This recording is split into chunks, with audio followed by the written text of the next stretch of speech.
Hi everyone, it is Hanan from I Deserve Couture, and today we're going to talk about the end of the year poll that came out from Vogue Runway the other day. So before I start, make sure to subscribe to this channel. Just to break it down why I'm saying this, these are the statistics, Mary. And according to this is the percentage of the people that watch the videos and are not subscribed. And my question to you is, how dare you? Now, with that being said, I hope that I pressured you into subscribing, so hit that subscribe button so we can continue properly. Okay, now that you subscribed, let's talk about these polls. So Vogue did this anonymous poll. They reached out to their colleagues and asked them some questions. Everyone answered because from what I heard, if you didn't do it, Anna Wintour will come to your house with the survey, watch you fill it out and kind of like hover over you just to make sure what answers you're writing. And then she would take out the fill out survey and go about her day. Now, no one sent me the poll. I did not fill out anything, but will this stop me from casting my vote? No. Honestly, I think that this is actually a pretty cool thing to do, especially for Vogue. But some of the answers were really interesting, so let's dig in. And let's start with the first poll, which was the designer of the year. Now, third spot was Matthew Blasi, second spot was Miuccia Prada, and the first one went to Jonathan Anderson with 23%. Jonathan Anderson had a crazy successful year. From his shows during Fashion Week to a very successful take how a collaboration should look like, the Spirited Away collab was just great. And then a major moment is Rihanna wearing Loewe during the Super Bowl. The show was actually the most watched halftime show of Super Bowl history, and according to Billboard, 121 million people tuned in and saw the performance. Then we have Taylor Russell, who constantly reminded us what a Loewe woman should be, and she rocked so many amazing Loewe looks. But besides that, Loewe Jonathan Anderson had a great campaign with Jürgen Teller. I want to show you this picture. Yes, everybody recognizes this moment. It is Miss Maggie Smith. A huge moment for Loewe also was their menswear show, which happens to be one of the best ones in recent years, just because his mind works in a completely different way that I don't understand, but it works for me. Now, as far as my vote goes, not that anybody asked, but that's why I have my YouTube channel where I can say stuff like this. For me, there was a huge dilemma between two designers. First one being Jonathan Anderson, second one being Matthew Blasi from Bottega Veneta. Now, Matthew Blasi had a tremendous year. In my opinion, this was such a determining year for him, considering the fact that he had to succeed somebody who created such an impact in a brand, and all eyes were on Matthew Blasi. And it's nice to see that after one successful designer comes another successful designer. I did like Daniel Lee's Bottega, but not as much as I like Matthew Blasi's Bottega. I think Matthew Blasi's Bottega has a little more girl in it, which I really enjoy. His collections for Bottega in Milan are a breath of fresh air, and they're instantly recognizable. Besides the collections, the campaigns were very strong also, especially the last one with A$AP Rocky and Kendall Jenner in these paparazzi pictures that are being a part of the campaign while they're wearing the newest collection from Bottega. In my opinion, Matthew did what had to be done in Bottega. Bottega always had a good quality, but Matthew emphasized that, especially in this day and age when fashion industry seems to be low quality and making sure that they charge so much money for a product. We have somebody who is going to charge for the product, but is going to make sure that the quality is there. Like, you're going to spend a good money on a Bottega piece, but that is going to be a quality piece. Like, they're going to charge a lot of money for it, but they also came up with a program that offers a lifetime warranty on handbags, and it's called Certificate of Craft Program, and it offers unlimited complimentary refreshes and repairs on the Bottega Veneta bags. And then also there's a separate conversation about what material is he using. Like, for example, if you would think of like sweatpants or the opening looks of his shows, there's always this question, are those really jeans? And then you realize they're not jeans, they're leather pants that are supposed to look like jeans. Or sweatpants, you see these sweatpants and you're like, I don't know what material that is because that's Bottega. And then there's this whole mystique about what material it is because it is not what it seems like. I just feel that Bottega had so many things that were always in a conversation. And I feel that Matthew Blasi brings those kind of conversations to the table. Plus, they have one of my favorite bags of the season, but I'm gonna get to that later. It is so good. With all that being said, am I going to go ahead and agree with the majority of this poll? I'm going to say no. In my opinion, the designer of the year is definitely Matthew Blasi from Bottega Veneta, even though the competition was so difficult this year. Other great designers were definitely Maximilian from Ferragamo, Miuccia, Daniel Roseberry again delivered, Tom Brown. I am going to vote this year for Matthew Blasi. Now on to the next poll. Vogue staff probably being like, nobody asked you.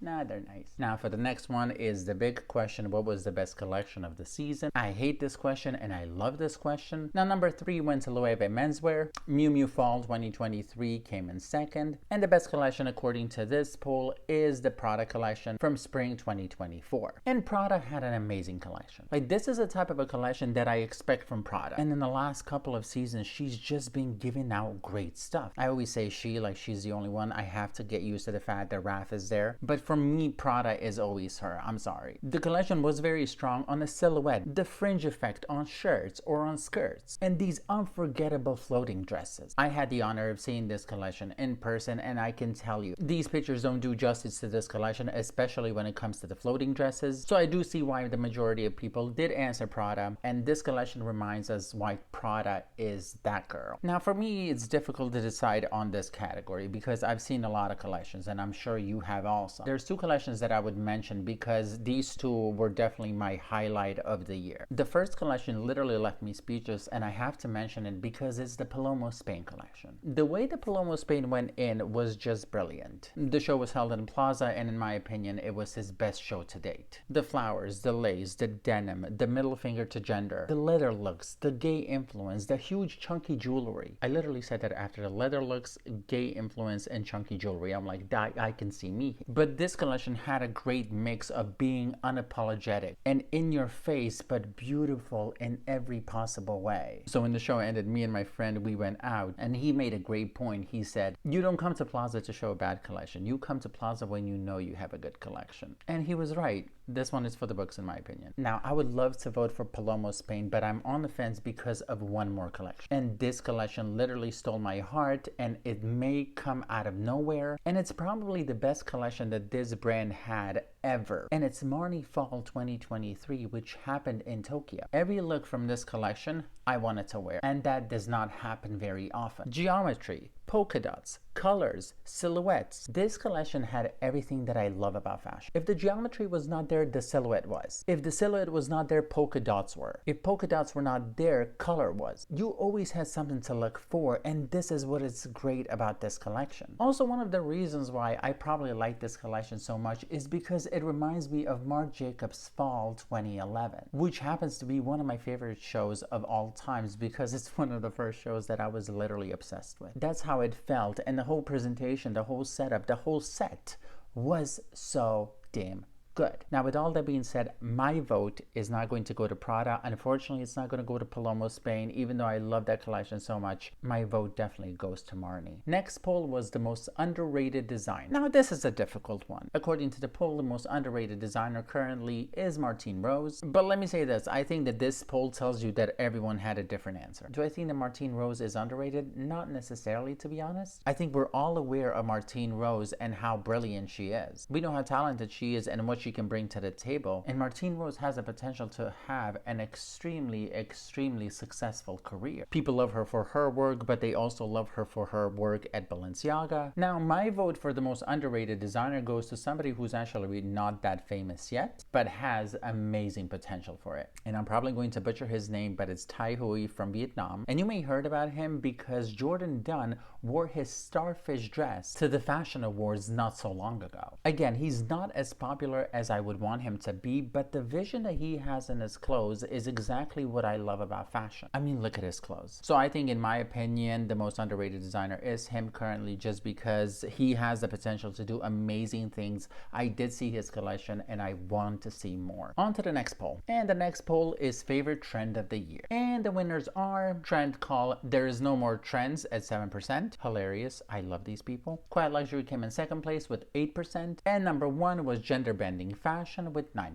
Now, as far as the gender bending fashion goes, that is 100% a great answer. This year has been a silent revolution in menswear. I do think that there is one brand that kind of like emphasized this conversation about gender bending menswear recently, and that is GmbH. Specifically with this collection here, it emphasized the question, is there gender in fashion? And I think that this collection was a great introduction into the question of what really is menswear. If you look at designers and work of Anthony Vaccarello at Saint Laurent. He took the elements of what is traditionally known as women's wear and adapted it to menswear, and we all went crazy. A lot of the pieces that you see on a menswear collection in Saint Laurent right now could be easily worn by women also. You also have Palomo Spain, who I just mentioned, and then you have Egon Lab, who did the same thing. As much as the gender-bending menswear did have a moment this year, quiet luxury was also having a huge moment. The conversation about it started and just exploded. There was so much talk about what is quiet luxury, how to dress that way, how do we make something quiet luxury. We were talking about quiet luxury in different scenarios, from the TV show Succession to Gwyneth Paltrow's court trial. Brands like Zegna, Loro Piana, Brunello Cucinelli, there were constant topics that focused on the quality of their items. And personally, I think it was funny to see everyone talk about quiet luxury. I always would say that people that talk about the quiet luxury the most are the people that don't buy quiet luxury, like me, for example. Now, with that being said, where does my vote go? My vote goes to quiet luxury on this one. Now we have the next poll, and it's going to be an interesting one because it is the best accessory. Third place,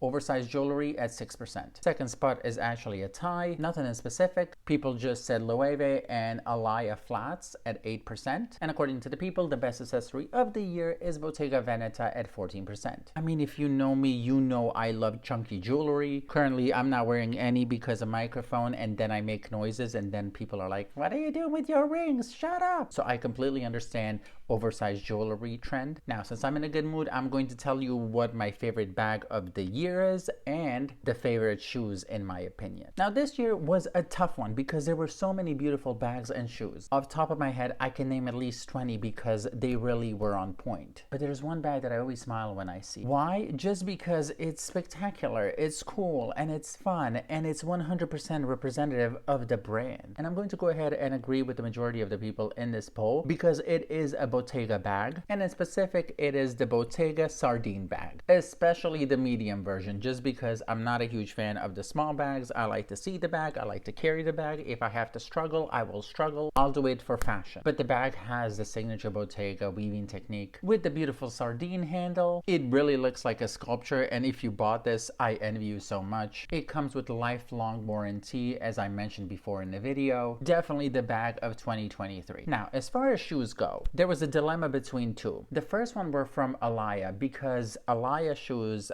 are my top 3 brands right now as far as the shoes go. Why am I doing this? And I don't know the name of these shoes, but these shoes, in my opinion, are a masterpiece. They're big, they're chunky, they're so stylish. I cannot explain how much I love these shoes. The second shoes that I think are the most beautiful shoes this year, whenever I see them, they take my breath away, is the Prada Bouquet ballerina flats. Like, if I was into flats, I would definitely wear these. They look so simple and elegant and sharp. Like, this is the type of a shoe when you see somewhere, you immediately are like, oh my god, those are so cute. I remember going to a Prada receipt and I took like 17 million pictures of them because I was so in love. So in my opinion, the best bag goes to Bottega sardine bag, and the shoes go to Alaya and Prada. Now, on to the next category. Oh, I love saying this. I feel like I'm nominating something for an Oscar, but I was not invited because I could not vote, right, Vogue?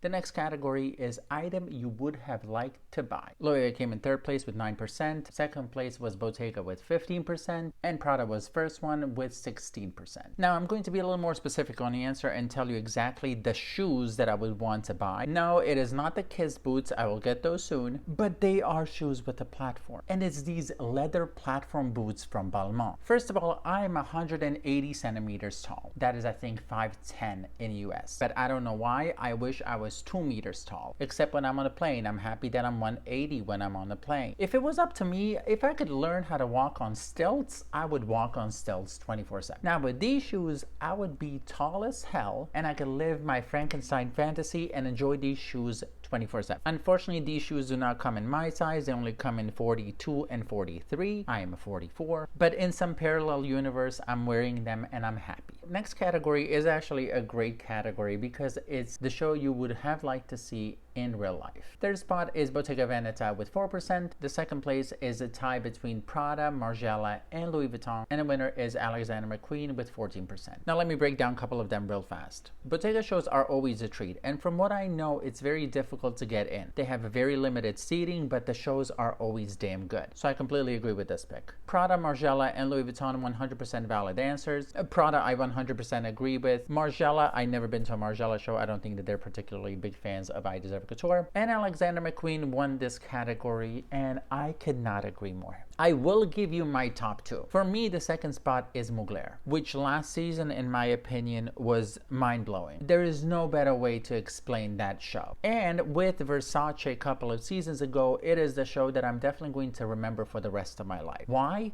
Well, you could feel the energy in the room. And I know that that sounds crazy or cliche. I swear to God, you could feel the energy in that room. Like the fans, the effect, the clothes, the spectacle of Mugler was literally happening in front of our eyes. It was like a performance and a fashion show all at once. When I say give me the theatrics, these are the things that I'm talking about. The clothes played a great part. People are going to say that it's a gimmick, and it is a brilliant gimmick. Literally, everybody after that show sat down and we were like, have you seen that? And we all knew the answer. All of us saw that and we were still like, have you seen that? And honestly, with Nokiai, it gave us one of the most iconic moments of fashion recently. It was insane. And as much as I love that show, and I will always love that show, the fact that McQueen won in this category is 100% true. I was blessed enough to see this show in person, and I can tell you it was emotional to a 1,000 degrees. I'll tell you some stuff about it. Of course, I was sitting next to Luke Marr from Haute Le Mode. In front of us were Kathy and Tim Blanks. And this was the last collection of Sarah Burton. And I swear, literally as you walked in, you could see and you can feel that this is going to be an emotional show. Celebrities were coming left and right. And the show starts, and in every look, in every thread, in every embellishment,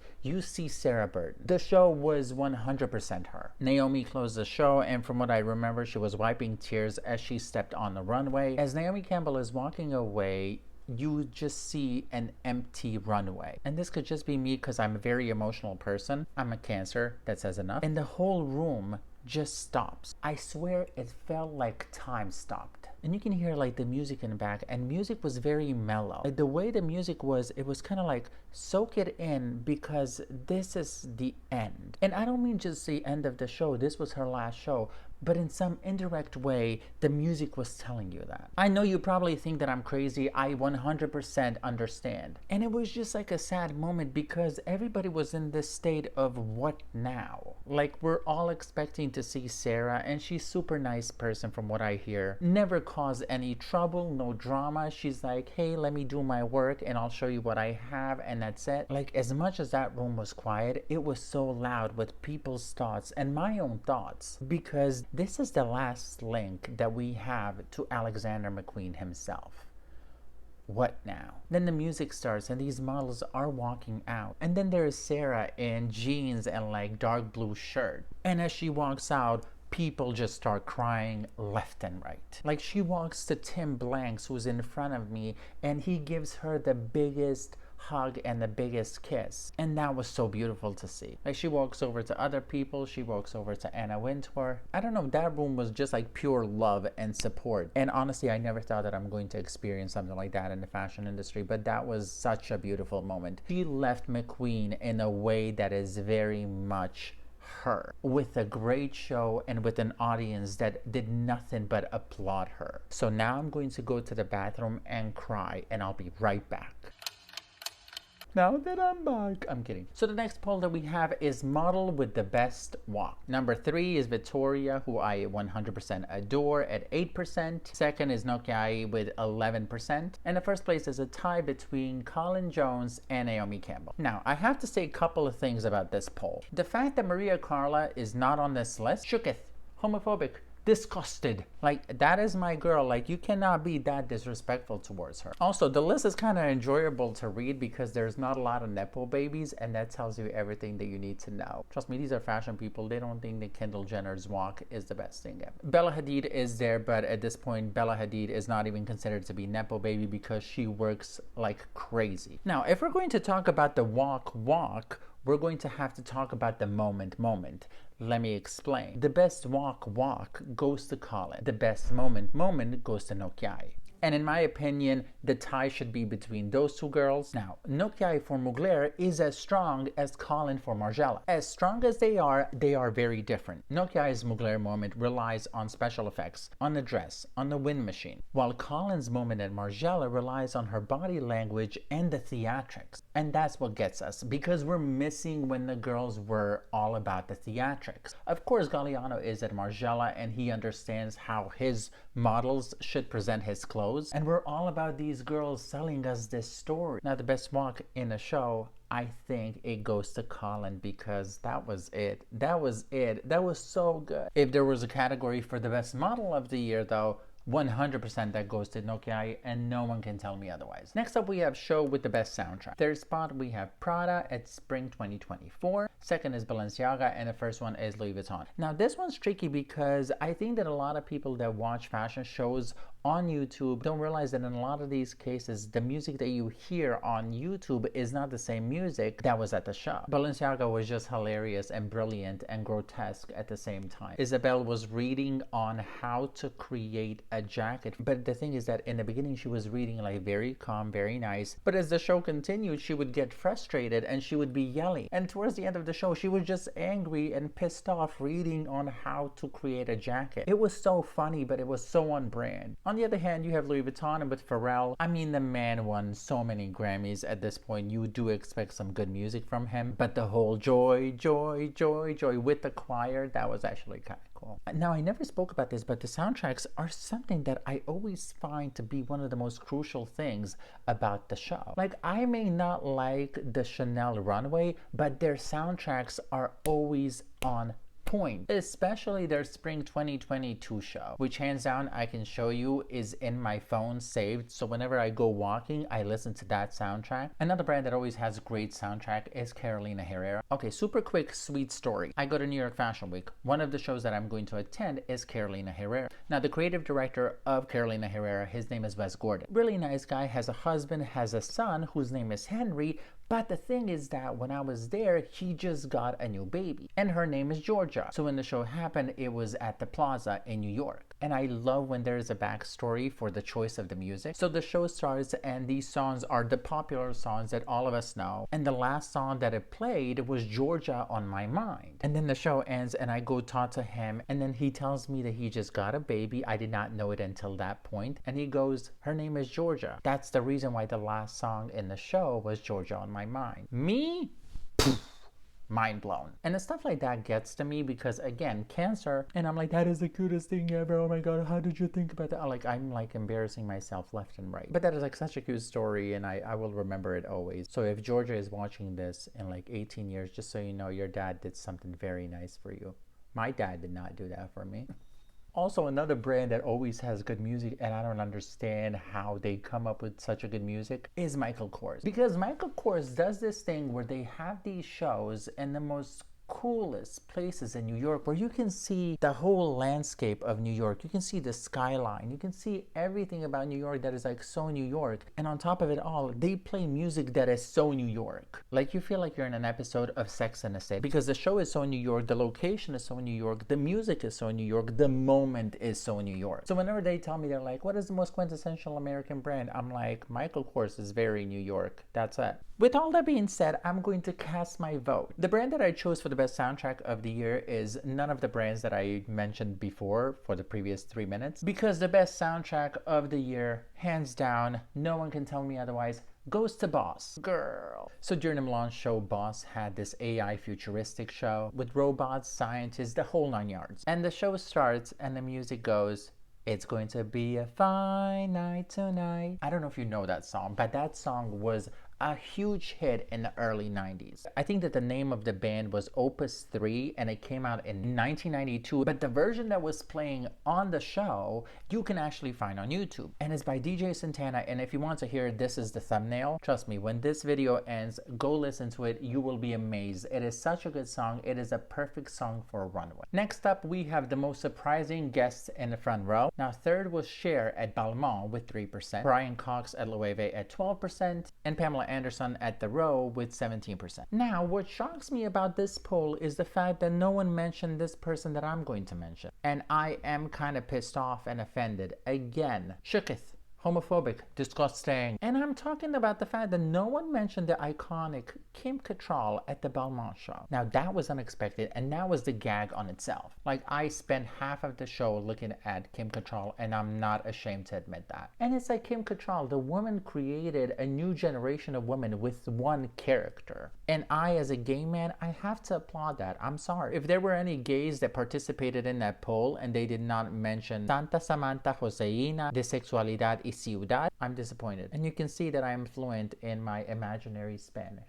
Now, next up is a favorite social media account. Third spot is Jacquemus at 4%. Jose from Vogue is on a second place with 13%. And the first spot goes to Becca from Style.com with 16%. Now, I'm going to keep it simple. I would definitely vote for me. I'm kidding. I would not.